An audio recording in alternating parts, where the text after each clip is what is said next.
Hi there, I'm Dr. Jen Anderson from the Study and Learning Centre's Graduate Research and Know-How series. I'm going to give you some information that's needed to successfully complete the 3 HDR milestones. This presentation is going to focus on editing at the macro level of your thesis or dissertation.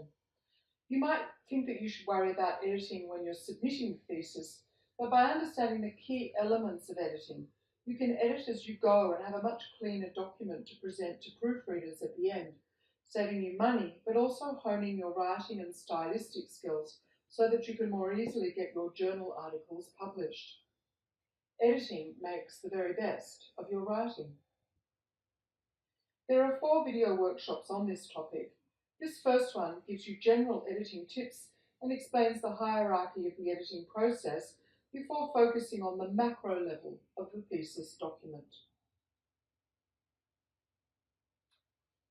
Right, let's get started. You spent an enormous amount of time arranging your ideas into writing, and you want to make sure that readers can logically interpret your meaning. You want your writing to be of publishable quality, whether it be the thesis, a book, or a research article for an academic journal. And you want to show that you're a professional, a member of the academic community in your field. That's why editing and proofreading are such important processes. Here are some tips for macro editing. Consistency is the key word for editing at all structural levels. At the macro level, you need to be consistent with the key terms that reflect research aims, questions, and objectives. Give your structure to a critical friend to look over, someone who can see what you cannot. For example, do your chapter subheadings tell a logical story? If your supervisors give you suggestions on track changes, read them carefully first before accepting the changes. Do not assume that your supervisor and you have the same ideas. When you edit, give the job your full attention. It's not the same as filing documents on computer. Your analytical brain and your creative brain need to work together simultaneously. How do you edit best? On a screen or on a printout? Your answer may differ depending on the stage at which you're doing the editing. And read your writing out loud. Notice the rhythm, the tone, the flow of ideas. I find this very useful for locating errors when I'm editing and proofreading.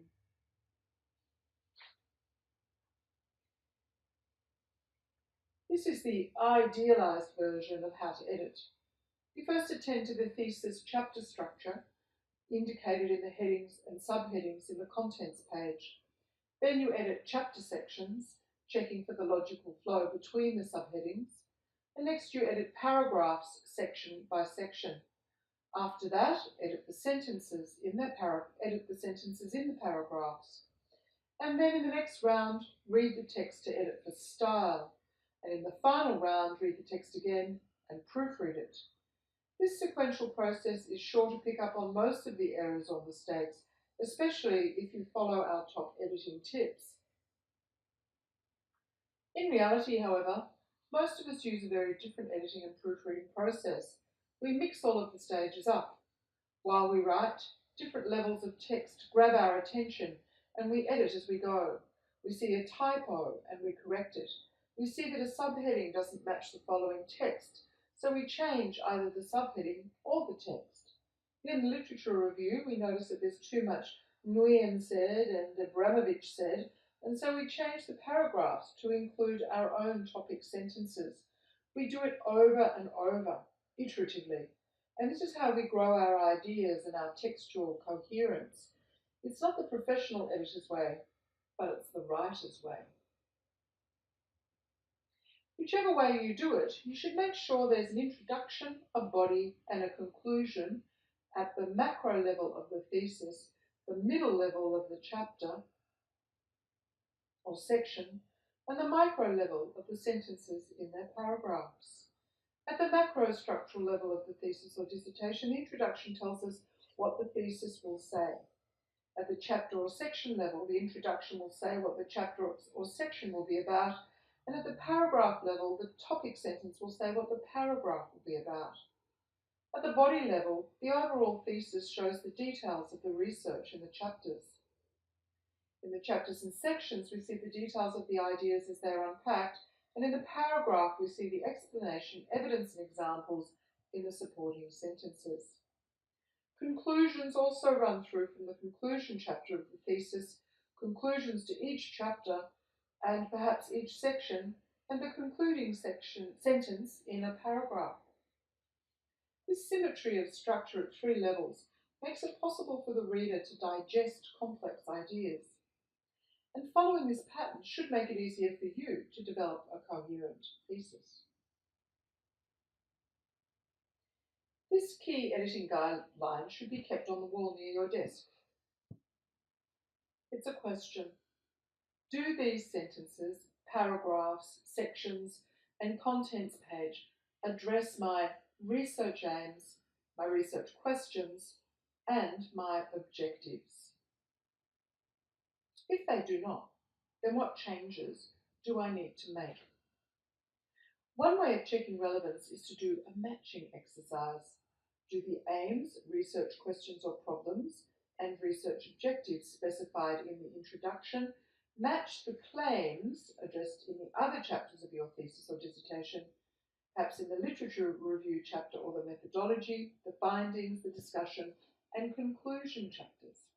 Ask yourself, does my writing show how my objectives have addressed my aims and questions or problems? If there's a mismatch, you need to establish whether your aims and research questions have shifted or whether your writing is not on target. When you edit, you should keep in mind what the examiners are looking for in a thesis or dissertation. For example, can the argument and purpose be traced throughout the thesis? That is there thesis unity? Does the introduction fulfill its functions of providing a clear background context, a research rationale, and a clear account of aims, problems, or questions and objectives? Is it clear that the research is being conducted with attention to detail, accuracy, and reliability? Are the major claims supported by adequate and convincing evidence? Is there a clear relationship and a smooth flow between the chapters and sections? Has the contribution to knowledge been clearly stated, and is it in evidence? And can we see the direct relationship between the introduction, the body, and the conclusion?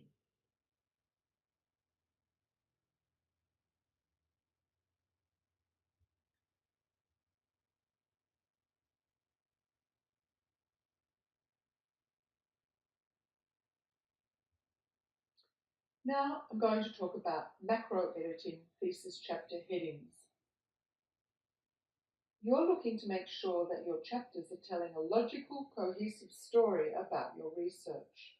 Somewhere in your thesis, and it may be in more than one place, depending on your thesis structure, you should find these key elements: research context and rationale, research process, findings and analysis of significance and future implications, and future actions. You've selected a structure for your thesis.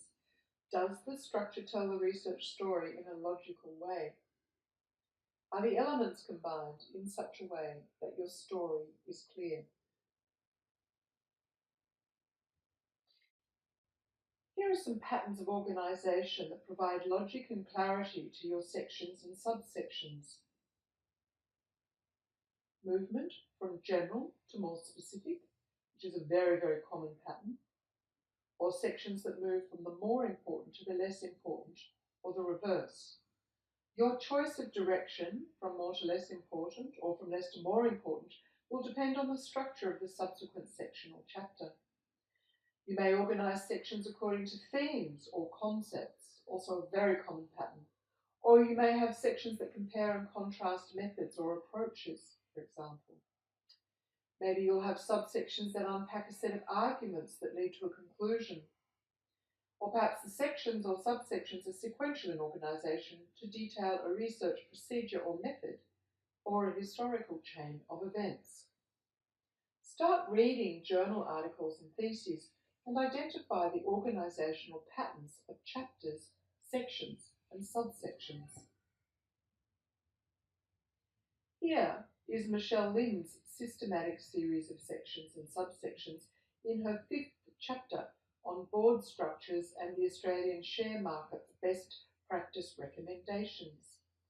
In this chapter, she's evaluating the data she gathered about initial public offering or IPO board structures using ASX recommendations as the benchmark.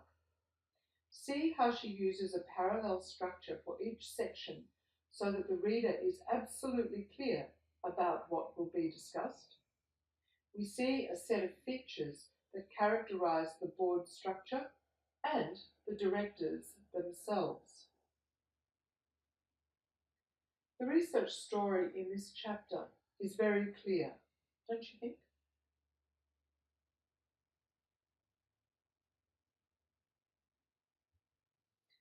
In this activity, try putting into a logical order the sections and subsections for Chapter 3 on research design. Pause the video now while you work it out.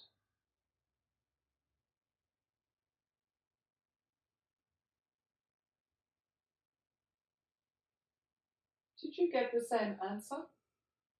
Obviously, the introduction and the summary top and tail the chapter. And then the three main sections move from general to specific in detail, from theoretical framework to methodological approaches to methods. 3.2 methodology introduces two types, and we would expect that an ethnographic approach will be applied to a set of case studies, and that's why ethnographic methodology is introduced first. 3.3, the method section, is ordered chronologically or sequentially, laying out the procedure taken for the research. So, using different patterns of logical organisation in sections 3.2 and 3.3, these section headings tell a clear research story.